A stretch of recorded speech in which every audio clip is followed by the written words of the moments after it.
I know you folded. don't. I know you I not folded. worth $200 million and was splitting rent with your Oh, ex-girlfriend. you talking about that I should pay for the whole thing? Absolutely. Hold on. $200 million deal and you was splitting rent with your ex-girlfriend? Yeah.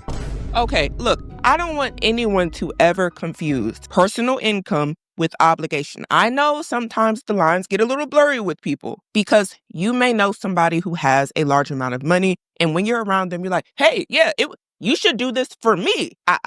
Would it be nice if somebody with said amount of money does something for you? Of course. Yeah, let's be honest. But the truth is, nobody is obligated to do anything for you just because they have money. I'll use this as an example on a smaller scale because everybody doesn't have millions of dollars. Like, this is very extreme. But let's say that you are in a friend group, and amongst those friends, you are the responsible one, the financially stable one, the one who always got it. Nothing wrong with that. Also, in your friend group, you have somebody who does not budget, does not care about how they spend money, and they know that whenever they're around you, they can look at you and say, hey, you're going to cover dinner, right? And you understand your friend's spending habits, and you know it's not that you don't make a lot of money, it's that you aren't responsible financially. That would be like the equivalent of your friend looking at you to spot them financially no matter what the occasion is. Instead of saying, hey, I can spend less money. Maybe we can eat somewhere or do activities that we all can afford, or maybe I can be better with my money. No matter how you cut and slice it, you are not obligated to do anything for said friend, right? And the same applies here.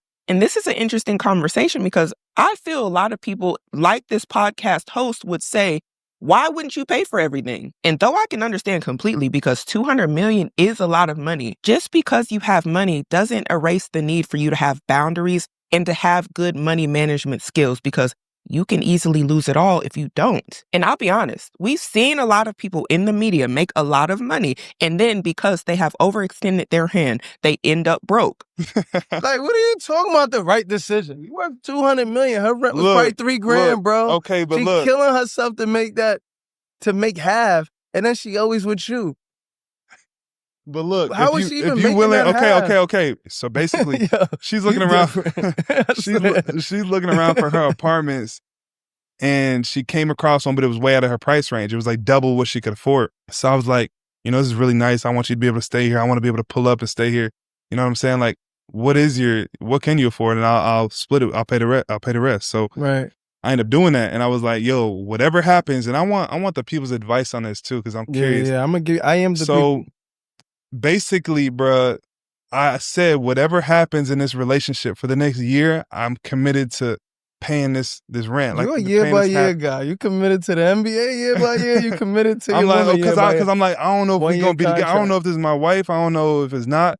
So I'm like, okay, for this next year, I got you. Whatever happens, we could break up. I got you for this next year. I'll split rent with you. You can into it with the wrong mindset, though. I know, but brother, I don't know. I just didn't know. So then we end up breaking up 5-6 months into the rent.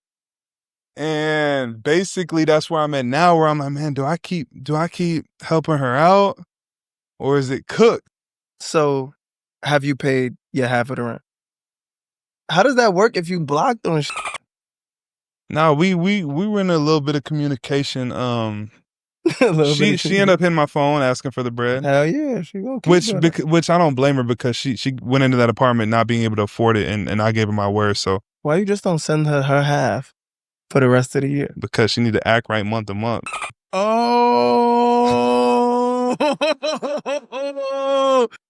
I've been waiting for you to wake up this interview. There you go. Nah, I'm just saying. So like, if I'm paying the remaining months, month to month. Yeah. But yeah. No, I see she's wilding, and like, bro, it's gonna be hard to continue that agreement. You feel me? That's gonna be tough, because if you're out here wilding, get that next dude to pay that rent. Wow. Now that we have the full context, there was some parts that really stood out.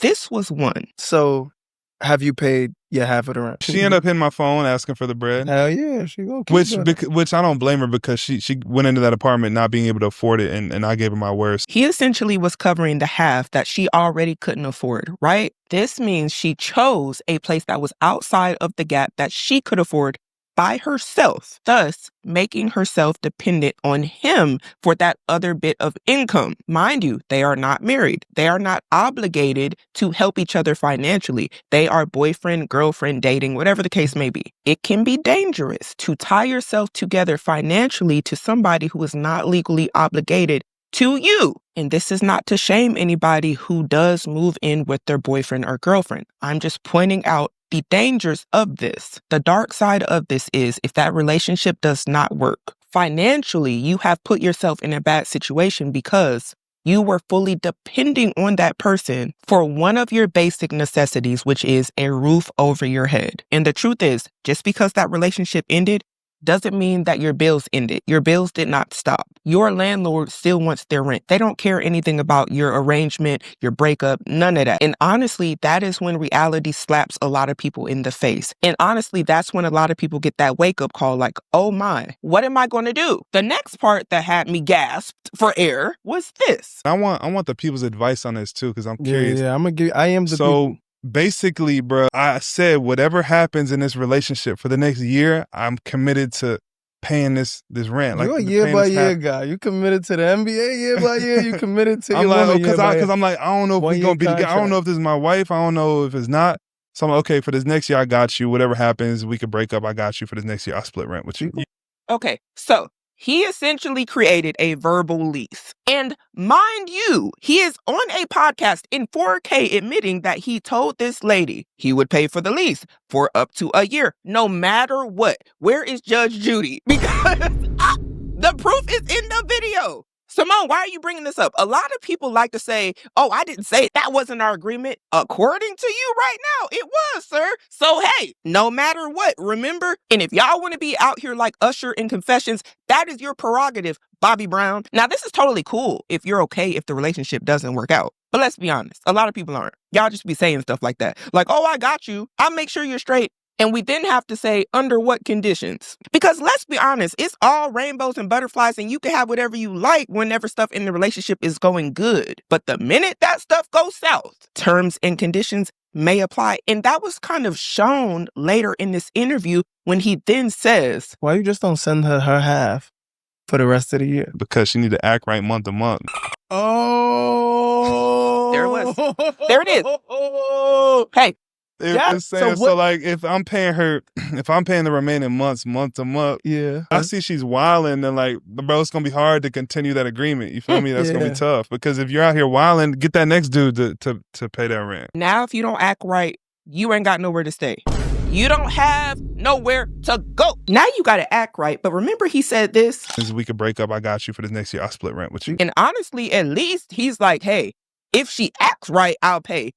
Some people, the minute you broke up, all of what they told you, the lies, you're going to find out real quick. They were singing you sweet nothings. A whole bunch of blah, blah, blah. If you paying $3,000, he's paying $3,000 that you never had, by the way, nor could afford because this place that you wanted to live is above your means without this person right here. Here are a few things that you may have successfully done. Put yourself into debt, clocked yourself in for overtime, or forced yourself to get another job, or got yourself set up to get kicked out, evicted. When you are fully depending on somebody for your survival, you have now put them in a situation to where they can control you. Not always saying they will. There are good people out there that won't do that to you, but it is a possibility. There is a popular saying that goes, the same hand that feeds you can starve you. And I feel that that was perfectly illustrated here. In 4K, I love it. You don't ever want your survival to depend on how